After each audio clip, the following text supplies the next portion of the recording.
Hello. Hello, Hi. how are you? I'm good. How are you? Doing all right. What is it? It's Tuesday, right? For some reason, it's been a heck of a week already. I don't know what's going on. I am right there with you. um, yeah, yeah, and I feel like September is just gonna fly by with all of the things. Yes, you know what? That's what it is. School started back this week, so everything is like in full force Yeah, yeah, after the exactly. world's longest spring break. 6 months. Has it been 6 months? 7 months? Yeah, it was 6 months. It was a full 6 months. Woo! It's fine. How are your kiddos? Good, good. This one's still growing. We've got about 7 more weeks. So Oh my gosh. yeah. So I thought that I would have you on here so that the people of Facebook and other social media would kind of get a better understanding of not only nonprofits and the nonprofit sector, but also what you do, why you do it, and how you came to be. So I guess my first question is going to be, what is your job title, and can you explain it a little bit? Of course. Well, my job title is technically founder and CEO. My name is Lindsay Jordan, and a couple of years ago, I founded Right On Fundraising. And so what we do is we provide fundraising solutions for high impact nonprofit organizations. And we do that through grant writing. We build annual funds and capital campaigns. And then where you and I first met each other, we also have a nonprofit arm called Philanthropy. And that really exists. Everybody on my team comes from the nonprofit sector. I think once you've lived in it, it's with you forever. You can't shake it anymore. And so we really wanted to provide kind of a give back in a way that was meaningful to us and was kind of within our skill set. And so Lindsays has an accelerator for startup nonprofits. We do some fundraising education. And then the most recent thing that we launched is a grant writing apprenticeship specifically for Black, Indigenous, and people of color who are interested in a career in fundraising. I started Right On in 2018, which still blows my mind. It's been like 2.5 years, and I think it's been the bestest 2.5 years of my life. Regardless of us living through a pandemic, it has still seemed like we're on some kind of accelerated timeline. I really started Right On with two things in mind. I had spent 10 years in the nonprofit sector fundraising for some awesome organizations, some big organizations that had big budgets and fundraising departments and lots of resources and tools. And as I kind of made my way through my career, there were two things that stuck out to me that I kept seeing over and over again.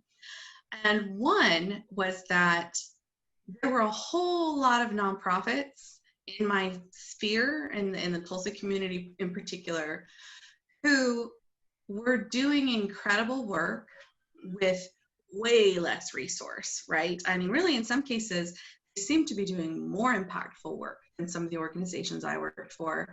And they did it on a shoestring budget without anybody helping them. And I thought, wow, if only they had the right resources, if only they knew where these tools were, think of all the other things they could do.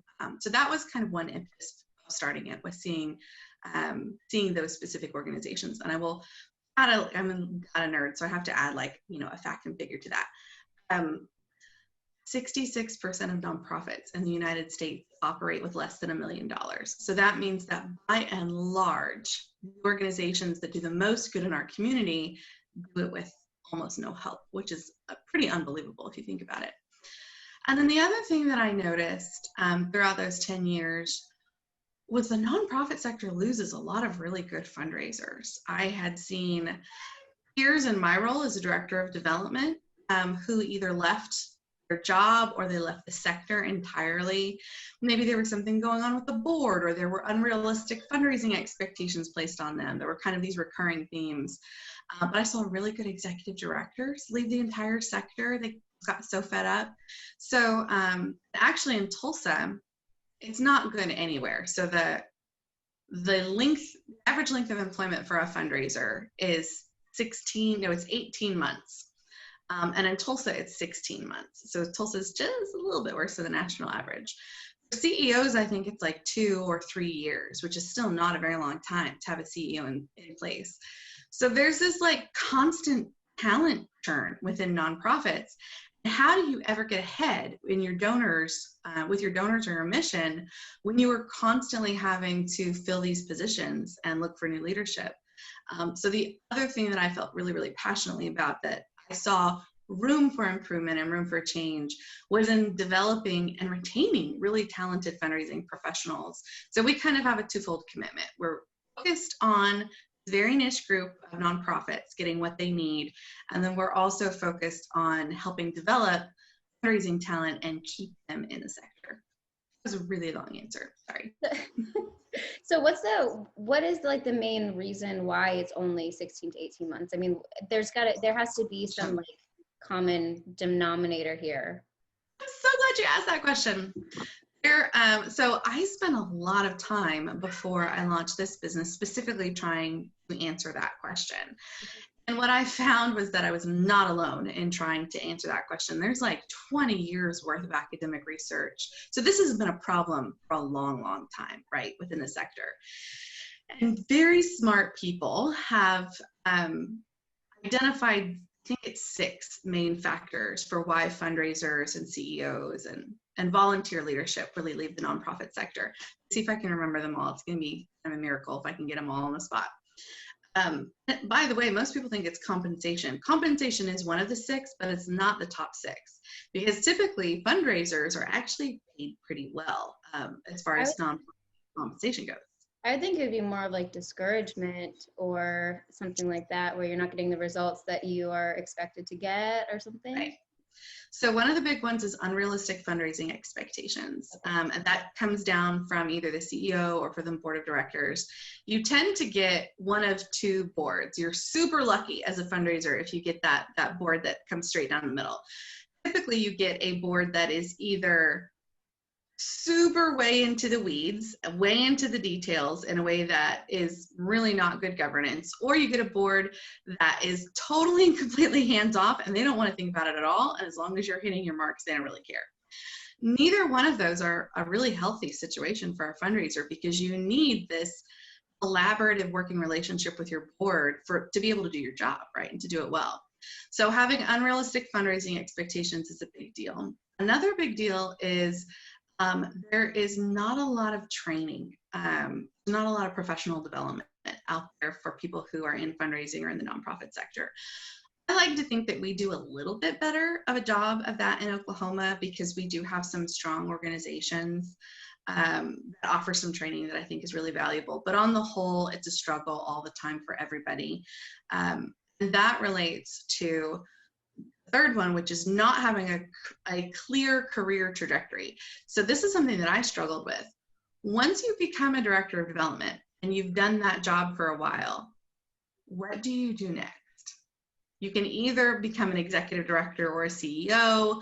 Maybe you become a major gifts officer, but you pretty much run out of options, right? There's not a lot of there's no climbing the ladder in what we do. There's this job and there's this job, and you good job for this organization, and then most people just go and do that exact same job for another organization.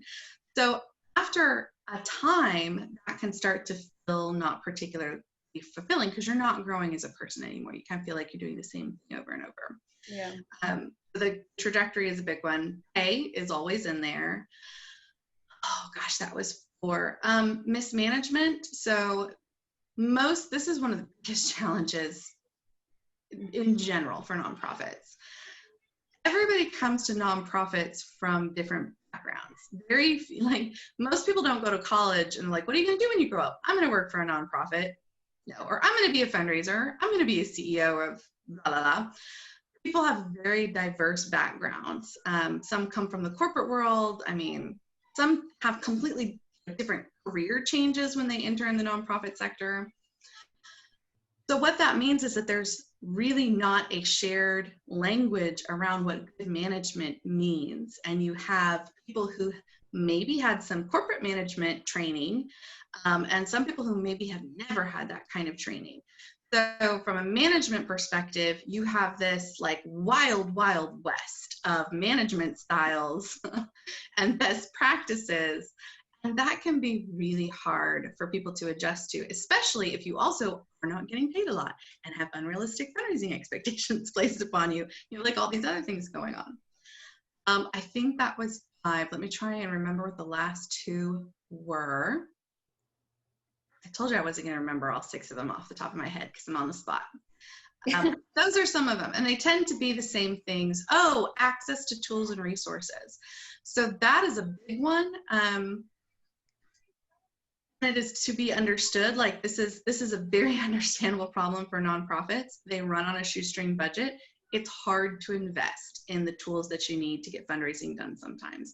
So the most frequent example I use of this is on my team. We purchase subscriptions to a grant database called Foundation Directory Online. Foundation Directory Online has this, it's basically a big database of all the foundations, when they give and who's on their board and how much they give and their guidelines and all these things. So it's everything you need to know, for example, as a grant writer to be able to do your job. It's also $2,000 a year, and a lot of small nonprofits cannot afford to pay $2,000 every single year on a database like that. Yeah. So that particular database is also offered through the central library, thank goodness, and a lot of library systems for free, which is frankly how a lot of nonprofits access that information. Otherwise, they wouldn't be able to get to it at all. But that's just one example of how it's very hard for nonprofits to invest in the infrastructure and the capacity that their staff really needs to be successful. So the staff is then asked to get really creative and operate on a shoestring in how they go about doing their jobs. And some people love it. Like some people love the hustle, love the challenge. They're going to get out there and really thrive in their environment. But some people really struggle with not being able to have the tools that they need to succeed at their fingertips. I got all 6. Woo! That was great. I think a lot of those though are like issues that are outside of the nonprofit world, reasons why somebody wouldn't stay in a job. There's a very clear ceiling. What else was it? Not very clear or good expectations of their employees, right? And then tools, like it is so hard to go into any job if you don't have the adequate tools to do your job effectively. Like, trying to put a painting up and not having a hammer, you can do it, but it's a lot more difficult. Yeah, so I can see that. Okay, so what about rewind 10 years, and what kind of got you specifically into the nonprofit world? What a great question. So I really wanted to be the next Barbara Walters. That was my personal dream. And it turns out there is no next Barbara Walters. There's only one Barbara. Only one Barbara Walters, yeah. So I went Lindsay Jordan. Yeah, exactly. So I went to undergrad to get my degree in communications, and I was super spastic in college, and so I did everything under the sun. I think I had over 20 like internships and part-time jobs, like when I counted it up at the end. It was a little ridiculous. That's a lot. I wanted to figure out what I wanted to do, and there were so many things that I could do. So I worked as a grit for ESPN, and I wrote for different magazine publications, and I produced a sports talk show, if you can believe it. All kinds of I produced band competitions, like literally band competitions on the field. Yeah. And all of that exposure to all different kinds of communications and media, which I loved and just ate up all of it, landed me a really competitive public relations internship. Public relations was like the very bottom of my list. I thought that public relations was for people who couldn't do other kinds of communications. But at that point, I had figured out I didn't want to work a newspaper beat 7 days a week. I didn't want to get up at 4 o'clock in the morning to do the news. I wanted to make more than $7 an hour. Like I was checking things off my list, right? So I took this internship, and as it turned out, this firm was the primary fundraising arm for a political party in the state of Tennessee where I went to school. And lo and behold, it was an election year. It was 2008, so it was a big deal. So it was baptism by fire into fundraising, which I had never even considered as a field before. And I just like fell in love with it. It was all the parts of communications that I loved. And it was doing something really impactful and meaningful for these people who had incredible visions and wanted to change the world. And like, who doesn't want to have a small part of that, right? Who doesn't want to play a small part of that? So my husband and I, shortly after that, moved to Tulsa. And I interviewed with Susan G. Komen for the Cure. And my very first nonprofit job was running the Race for the Cure in Tulsa. Back when it was at Cityplex Towers. So I was there when they moved it from Cityplex Towers originally to One Oak Field, because I think it was the first year that One Oak Field was in downtown Tulsa. So it was 12,000 people, and it was this big, exciting thing. And I was hooked, and I just really never looked back. I did learn quickly, though, I have to say, I learned quickly that there was a whole lot I didn't know. And you may have picked up from this conversation that, like, I'm pretty impatient and I want to know all the things and do all the things. So I went back to school pretty shortly after I started to get my master's in nonprofit management, because I didn't want to wait 20 years to learn how to do a capital campaign and how to do planned giving. Like, I wanted to know everything I could possibly know about fundraising. Yeah, so we are doing this interview because I'm posting it on the during the event week, and I am impressed that your first deal in Tulsa was 12,000 people and at One Oak, because this is on Facebook and I am spending literally every waking moment trying to get this thing to play out right, and it is difficult. There are obstacles that I would not have ever imagined being an obstacle until you have your feet wet in it. So kudos to you. That's great.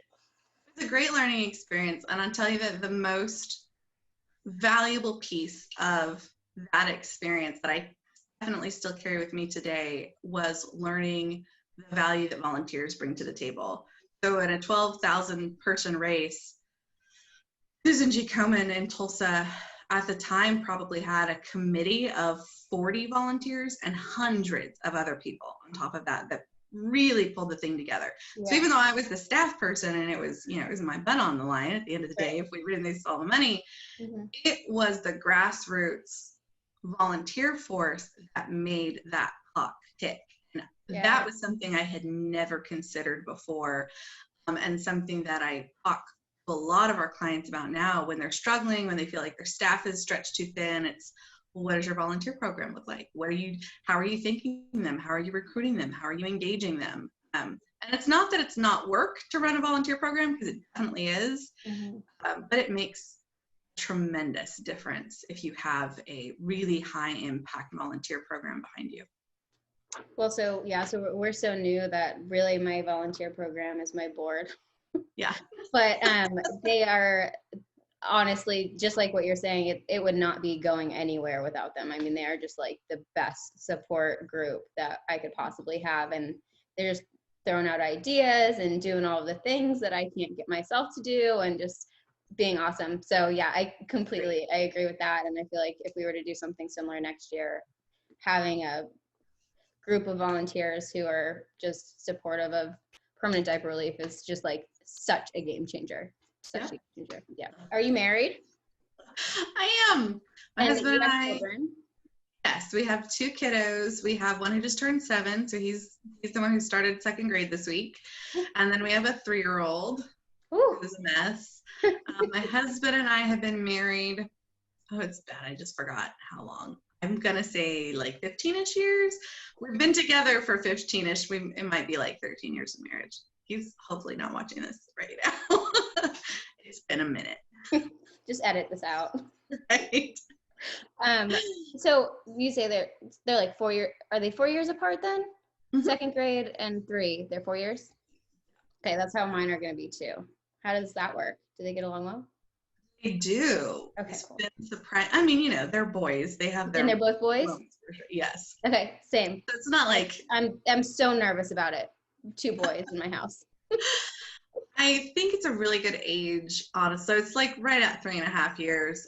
So they're like rowdy boys. They run around and make noise and messes, and that is what it is. But now that my youngest is a little bit older, they play together a lot more. So they still fight and pick on each other. But man, those moments when like you can hear them playing quietly and giggling and laughing, it's like your whole body exhales. Know that your kids are getting along and they're okay. I feel like if there's silence and giggles and laughter, I'm running towards their direction to see what they're doing wrong. No, silence is different. Silence is a cause for concern, for sure. Oh my goodness. And what about like so you've got 2 boys, which are a handful. They have been on a 6-month spring break, so that's a lot. You've got this full-time business that you're running, as well as this philanthropy and this apprenticeship. So how do you manage all of the things? Oh my gosh, that's a really good question. Well, it sounds mushy and silly, but I really do have a fabulously supportive husband. He also has a full-time job. And he was the one who, when I first said, I have this really crazy, weird idea, I think I should go out on my own. And I was so nervous and so scared, right? Because you never know, like, what someone's going to say when you throw something, a total curveball at them. And his response was immediately like, just dead face, nothing. He said, well, of course you should. Like I just said, I was going to make hamburgers for dinner or something. Like it was, but he's been so in since day one that whenever I need, an extra night in the office to knock something out, or if I have to go meet with somebody on the weekend, he's always there with the kids. Or he, what he really wants is to be a part of the business, right? Like he's excited about what we're doing. He wants to be a part of it, which is awesome. Data science and fundraising don't always like align, so we haven't figured out how that would work yet. But having him as a support system is wonderful. None of our family is here, so we really are kind of in the middle of the U.S. on our own. So we've also really spent intentional time developing a network of support around us, of people who can help us or who we can call in. And part of that is staff and the team. Like I have the most incredible staff. We have, I think, 12 people total now, and some of them have been with me. Some of them I like stole away from their old jobs to like come back and work for me again. And they're amazing. Everybody is excited about what we're doing and the momentum that we're building for nonprofits. And the work itself, whenever I get really frustrated or overwhelmed, it's really easy to go and look at some of the nonprofits that we serve and to get humbled real fast, right? Because there are people doing that work who are in the middle of things that I could never even imagine, that I could never even accomplish. And so that's a good, gut check's probably not the right word, but it's a good reality check for like, okay, is it really that bad? Maybe just update your calendar. Maybe just move some meetings around and it'll be okay. You're not like saving children from domestic violence today. Somebody else is doing that job, and that's a lot harder than what you're doing. Right. So I think that's like a nice built-in regulator for stress.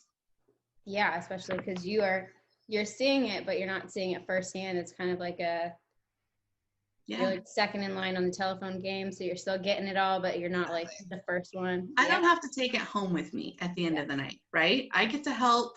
I'm like the aunt that gets to show up to the birthday party with the cool present, and everybody enjoys it. And then I get to go home and I don't have to take the kids with me. So that's everyone loves that aunt, by the way. Everyone loves that aunt. Very necessary in the family dynamic. Exactly. Okay, so I feel like this is a great segue into why you feel like nonprofits are important in the community. So I have lots of anecdotal reasons why I feel like nonprofits are the best. One of the things that I learned recently while I was actually getting ready for one of our Rally Point cohorts was that the gross domestic production, GDP, of the nonprofit sector actually brings more to our economy every year than the entire agriculture industry. Wow. And I could cite that for you. It was from somewhere super reputable. It was from like a government entity, which is why I was really surprised by it. So, I mean, we have lots of reasons why it feels good to help people in our community. And I think when you get down to it, we have these mirror neurons in our head as human beings. And when we see someone else going through something, it is programmed into our brains to respond. It's why when you see someone like yawn, you yawn, right? Yeah. When you see someone crying, like you feel that emotional response when you see someone in pain or injured. And we feel that not just in those acute moments of pain, we see them on a larger scale. And I think it's ignore that piece of our humanity is to ignore a core piece of ourselves. Like we have to help, we have to be there. It's an incredible part of being a human being. We also live in a country that literally wrote the concept of philanthropy into our Constitution. So it's why it's a part of our culture more than anywhere else in the world. And that's a pretty amazing thing. So if you look at it globally, it's amazing. And then if you get down into the local level to see what organizations are really doing for our neighbors and our families and our friends, you just can't turn your back on some of the work that's being done. It's too exciting and it's too impactful, and it brings so much joy and meaning to our lives. Why would you not want to be a part of that? I definitely didn't realize just how many nonprofits were doing so much in Tulsa until I became part of the nonprofit world.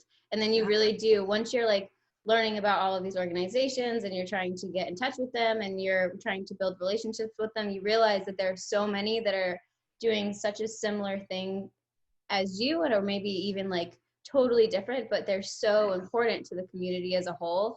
And like without them, I just feel like there needs to be like this big billboard when you walk, like when you move, you know, like maybe like at every apartment complex that just like lists all of the nonprofits that can potentially help you, you know, like I don't, there's not enough in your face to say like, you can get this help, trust me, right? Like, and it's there, which is like the most amazing thing, but you gotta search for it.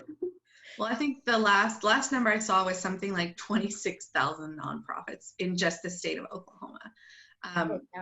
That's a lot of help out there. And you're right. Most people are just not aware of all of the things that exist. Mm-hmm. And part of that gets back to nonprofits not having the capacity to invest in the infrastructure and the resources to share that they exist, right? Mm-hmm. Until somebody really needs their help. It's a very interesting dichotomy. Yeah, it's nuts. Okay, so what about the nonprofit world do you love the most? I feel like you've already touched on it, but just like in one sentence, what do you love the most about it? Man, that's a really good question. That it can really change people's lives. The things that stick with me the most about the nonprofit sector, oh my gosh, I still can't talk about it without crying, because like some of the stories are so unreal. I had the very good fortune of knowing a woman and walking alongside her in her volunteerism. She had early stage Alzheimer's disease and she knew she was going to die. And she gave everything she had to advocating and raising awareness and talking to families. And she did it knowing her time was limited. She could have spent all that time with her family. She could have spent it at home with her dog. She could have done anything she wanted to do with it. And she chose to turn it into something positive that she could share with the world. And when she did pass away, it was like a ripple effect that you could feel through the entire community. It was like a shock wave. And I probably have off the cuff a dozen of those people who I've had, not who have all passed away, but who have these unbelievable stories that their lives were changed because of someone who reached out to them through a nonprofit. There's nothing else like that. That's so visceral and so powerful. Other than like a natural disaster, right? Right. But to have an entire sector who exists to help transform your life in meaningful, positive ways is unbelievable. Definitely trickle effect. I think you're right. And when I feel like, just from my personal experience, when you receive help from somebody, like, you are more, once you're out. So I like, a lot of the people who are receiving help are in this like survival mode, right? Fight or flight. And so I feel like once you're finally out of that, and it could be a year, it could be 5 years, 10 years, 15 years, it takes a long time to really feel stable after you feel unstable. Right. And just to feel confident that that's not going to go back to where it was. But I feel like once you're in that safe space of like, okay, because you've been helped by so many people, you have like this urge to give back, that pay it forward. And it's just like such a great cycle to like be a part of, it's right. And I think that that's probably, I know it is because I took your class, but the reason why there are so many volunteers, because they're out of that survival mode and now they're like, okay, well, now it's my turn. And so I think that I agree. I think that that's probably the best, the coolest. Repair mentality. That repair mentality is really strong, right? And there are 7 different mentalities that people bring to the table in volunteering or donating. But the repair mentality has always personally resonated with me. I definitely feel like a repair. My little brother John, growing up, had childhood cancer, and so I spent most of my years in high school traveling back and forth from Oklahoma to Memphis, Tennessee, for him to be treated at St. Jude Children's Research Hospital. And spending time with those families and learning, a lot of time with those families and learning about the kids and what they were going through really reinforced a sense of greater good and compassion and desire to be part of a repaying system. Right. There's just certain things that you go through that you can't walk out of without feeling connected to it for the rest of your life. Yeah, that's so true. Yeah. That's how this whole organization started, was because a friend of mine gave me diapers so that I didn't have to pay for them. So yeah. And here we are. Okay, so let's wrap it up. Let's see. I'm looking at some more questions that I feel like you would be really good at answering. We kind of touched on the majority of my questions, actually. Let's end it on you. Okay. What,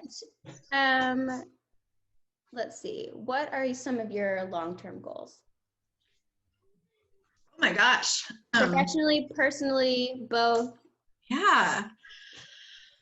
So I want to help a lot more nonprofits, like a lot more. I feel like it's so funny. When I started this business, I had no idea that it was going to work. I remember talking to my dad and being like, well, this is what I think I need to pay my bills. If we can do this, then we'll probably be okay.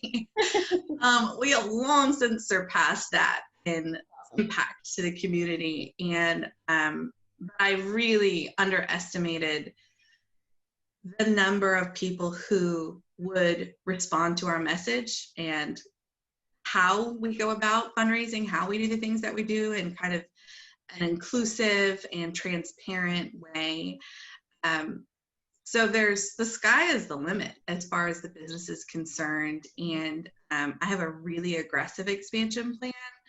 In 10 years, I want us to be all throughout the Midwest. I want us helping nonprofits in every single major market, and helping as many people as we can, to be honest. So that's really kind of the professional goal. The personal goal in 10 years, that's wild. I don't think about myself very much. I think about the business and like my kiddos and Yeah, I feel you on that. gosh. All right. So in 10 years, oh my gosh, my youngest will be 17. And Wow. my youngest will be 13. So in 10 years, I hope I have a really full liquor cabinet. That's what it sounds like to me. There will be a lot of attitude in your house, that's for sure.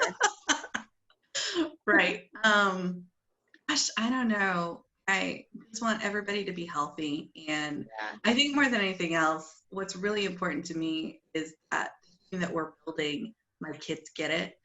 I lived a really privileged life for a really long time, and it took a medical crisis, I feel like, for me to really connect in meaningful ways with people around me. And I want my kids to not have to wait that long, right? I want them to pick up the ideas of respect and inclusion and equity, all of these things. I want them to understand now and grow. I want to raise little tiny feminists is what I want. And if I can do that, and my husband's fully on board, then I think in 10 years, especially in 10 years, if I have a 17-year-old who thinks he's a little feminist, win. That's where your test is really going to come into play, right? That's where you're going to be tested on all of your parental choices, is when you've got a 17 and a 13-year-old with those hormones raging. See how they handle them. 20 years would have been a lot easier to answer. 20 years would be like, I want to be on a beach. Retired. I hope I survive. Right. Grandchildren that I can send back home. Yes. Exactly. Yeah. 20 years would have been a lot easier. Oh, not as fun. Awesome. Well, thank you. I appreciate your time. I hope I've actually learned more through this interview than I was expecting. I thought I'd know all of your answers, but I didn't.